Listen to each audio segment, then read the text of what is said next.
Zoom. Assalamualaikum warahmatullahi wabarakatuh. Di sini kami dari kelompok 5 akan membahas materi retikulum endoplasma dengan kelompok 5 yang beranggotakan.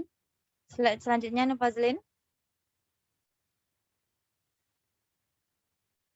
Yang pertama ada Cici Anugrah dengan NIM 21031007, Messi Naitul dengan NIM 21031078, Nur Fazlin dengan NIM 21031029, dan Syahyardin Naibaho dengan NIM 21031158 dengan dosen pengampu Ibu Hevi Alberida MSI. Slide selanjutnya. Topik pembahasan kami yaitu struktur morfologi retikulum endoplasma, struktur anatomis retikulum endoplasma, komponen kimiawi membran retikulum endoplasma, komponen lumen retikulum endoplasma, fungsi retikulum endoplasma, dan biosintesis protein dan glikosilasi. Baiklah, untuk pembaca materi pertama yaitu Nur Fazlin, kepada Nur Fazlin kami persilakan. Baiklah, materi yang pertama yaitu tentang pengertian retikulum endoplasma. Retikulum endoplasma merupakan organel yang tersusun oleh membran yang terbentuk seperti jala. Retikulum sendiri berasal dari kata retikular yang berarti anyaman, benang, atau jala, berbentuk pipa, gelembung, dan kantung pipih. Letaknya memusat pada bagian dalam sitoplasma atau endoplasma, sehingga disebut sebagai retikulum endoplasma atau RE. Retikulum endoplasma terdapat baik pada sel tumbuhan, sel hewan, dan tidak ada dalam sel prokariotik. Struktur anatomi retikulum endoplasma yang pertama yaitu membran. Komposisi molekulernya bila dibandingkan dengan membran plasma, perbandingan protein dan lipidnya lebih tinggi, sedangkan kolesterolnya lebih rendah. Yang kedua yaitu lumen, berisi cairan akuosa, merupakan protein terlarut. Selanjutnya yaitu struktur anatomis retikulum endoplasma. Bagian-bagiannya yaitu yang pertama ada RE halus, yang kedua RE kasar, ada lumen RE, terus ada sisterna, ada ribosom, ada vesikel transport, ada RE transisional, dan ada membran nukleus. Struktur morfologi retikulum endoplasma. RE merupakan labirin membran yang banyak sehingga RE meliputi separuh dari total membran dalam sel-sel eukariotik. RE terdiri dari tubula, gelembung membran, dan sistema. Membran RE memisahkan ruangan internal, yaitu ruangan sisternal dari sitosol. Karena membran RE bersambungan dengan selubung nukleus, ruang di antara kedua membran selubung itu bersambungan dengan ruang sistem RE ini. Selanjutnya yaitu struktur morfologi retikulum endoplasma. Bagian-bagiannya yaitu ada sistema, ada retikulum endoplasma halus, ada tubuler, ada vesikuler, dan ada retikulum endoplasma kasar. Berdasarkan ada tidaknya ribosom pada permukaannya, retikulum endoplasma dikelompokkan pada 1. RE granular atau retikulum endoplasma kasar. RE yang permukaan sitosoliknya ditempeli ribosom. Dan yang kedua ada RE agranular atau retikulum endoplasma halus. RE ini yang permukaan sitosoliknya tidak ditempeli ribosom. Seperti yang terlihat pada gambar ini.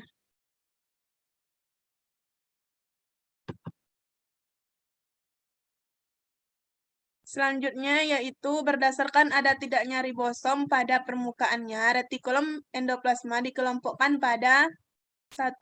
RE kasar. RE kasar adalah retikulum endoplasma yang pada permukaannya membrannya menempel sejumlah ribosom, yaitu suatu organel yang berperan pada sintesis protein. Ribosom merupakan tempat sintesis protein.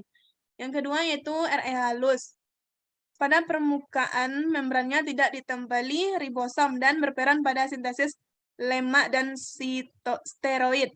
Hasil sintesis tersebut selanjutnya disekresikan ke dalam retikulum endoplasma untuk diangkut ke bagian-bagian sel lainnya, misalnya ke badan Golgi, vakuola, atau dikeluarkan dari sel eksositosis. Selanjutnya saya kembalikan ke moderator. Baiklah, terima kasih kepada Nurfazin atas pembahasan materinya. Baiklah, untuk pembahasan materi selanjutnya kepada Sahyadi Nebahu, kami persilakan. Secara morfologi, bentuk RE dibedakan atas satu yaitu sisterna, berbentuk ruangan gepeng yang kadang-kadang tersusun berlapis-lapis dan saling berhubungan. Yang kedua yaitu tubular, berbentuk sebagai pipa-pipa kecil yang saling berhubungan. Yang ketiga yaitu vesikular, berbentuk sebagai gelembung-gelembung yang berlapis.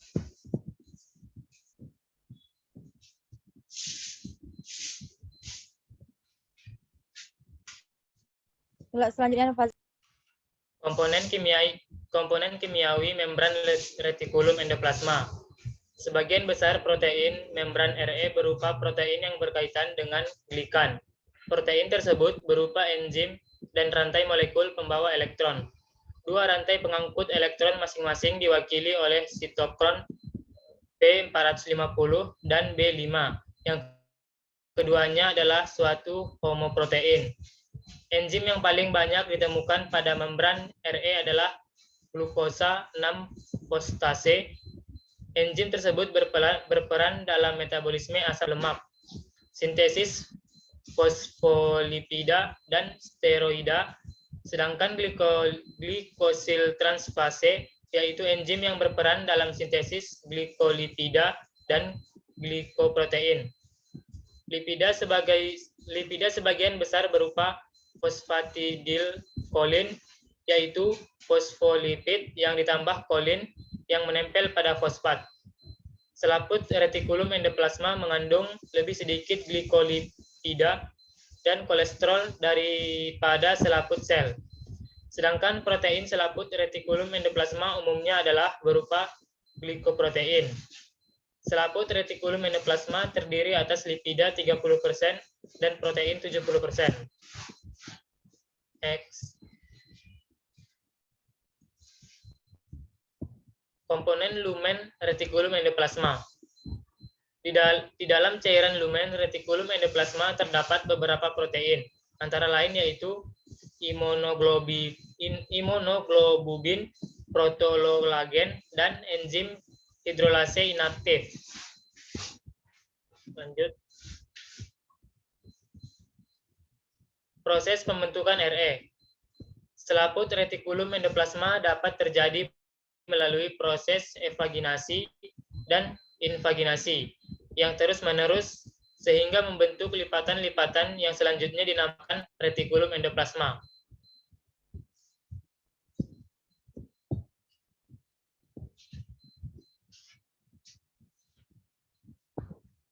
Lanjut.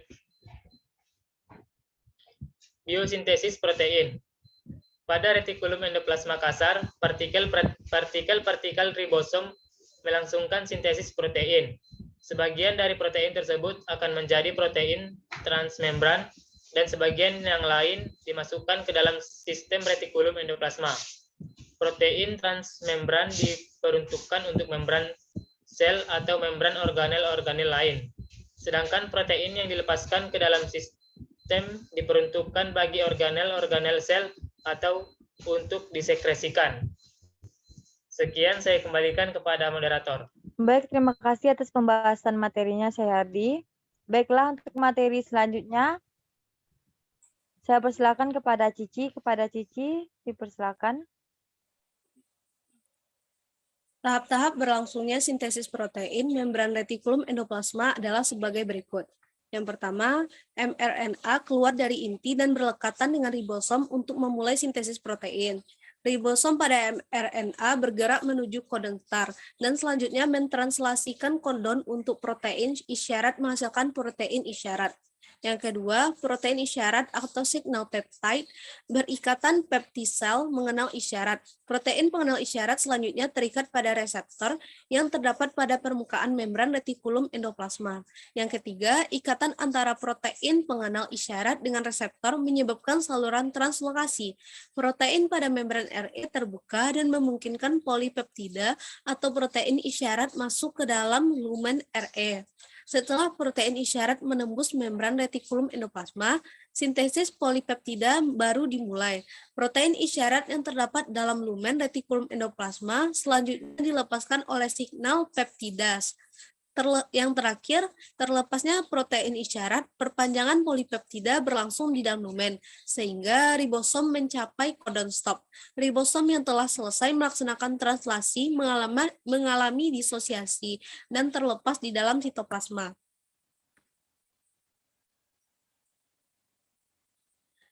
Tahap-tahap berlangsungnya sintesis protein membran retikulum endoplasma dapat teman-teman lihat seperti gambar berikut.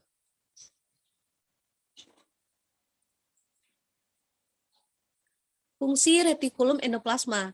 Yang pertama, fungsi sintesa protein yang terjadi dilakukan bersama-sama dengan ribosom, dan protein yang dibebaskan akan masuk dalam kavite retikulum endoplasma. Sintesis lemak. Retikulum endoplasma akan berperan terhadap terdirinya sintesis lemak. Membrannya mengandung sistem enzimatik yang berfungsi sebagai perpanjangan dan juga saturasi dari asam lemak. Yang kedua, sintesis glikoprotein. Protein akan disintesis oleh REG dan dapat berasosiasi pada gula. Sintesis glikoprotein ini sering juga disebut glikosilasi, yang berawal pada REG dan berakhir pada AG. Sintesis membran. Sintesis membran ini merupakan sintesis yang sangat berbeda dari sintesis lainnya, karena sintesis fosfolipida dan juga protein berasal dari pembentukan membran sel. Yang kedua, fungsi penyimpanan RE akan menyimpan dan mengkonsentrasikan substansi yang berasal dari miliun ekstraselular serta dapat dari intraselular. Yang ketiga, fungsi detoksifikasi. Membran RE, hati, dan ginjal akan mentransformasikan molekul toksik menjadi molekul yang tidak toksik sebelum dieliminasi oleh organisme lainnya.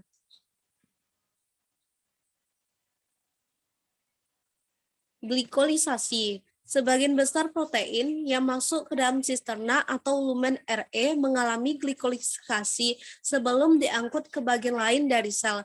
Glikolisasi pendahuluan berlangsung di dalam RE di mana karbohidrat dipindahkan ke protein dan menghasilkan glikoprotein, yaitu suatu molekul yang memiliki rantai oligosakarida. Pada mulanya, oligosakarida terikat pada lipida membran dengan orientasi ke arah sitoplasma. Melalui bantuan enzim pemindah yang disebut lipase, rantai oligosakarida ini terdiri dari 14 buah monosakarida yang terdiri dari 2 molekul N-asetil glukosamin NAG dan 9 molekul manosa atau MAN dan 3 molekul glukosa. Oligosakarida terikat secara kovalen pada gugus NH2 residu asparagin atau oligosakarida yang berikatan dengan N.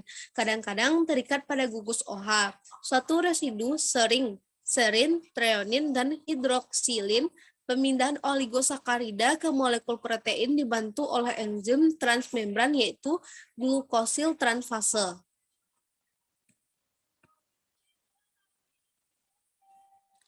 Sekian dari materi dari saya kembalikan kepada moderator.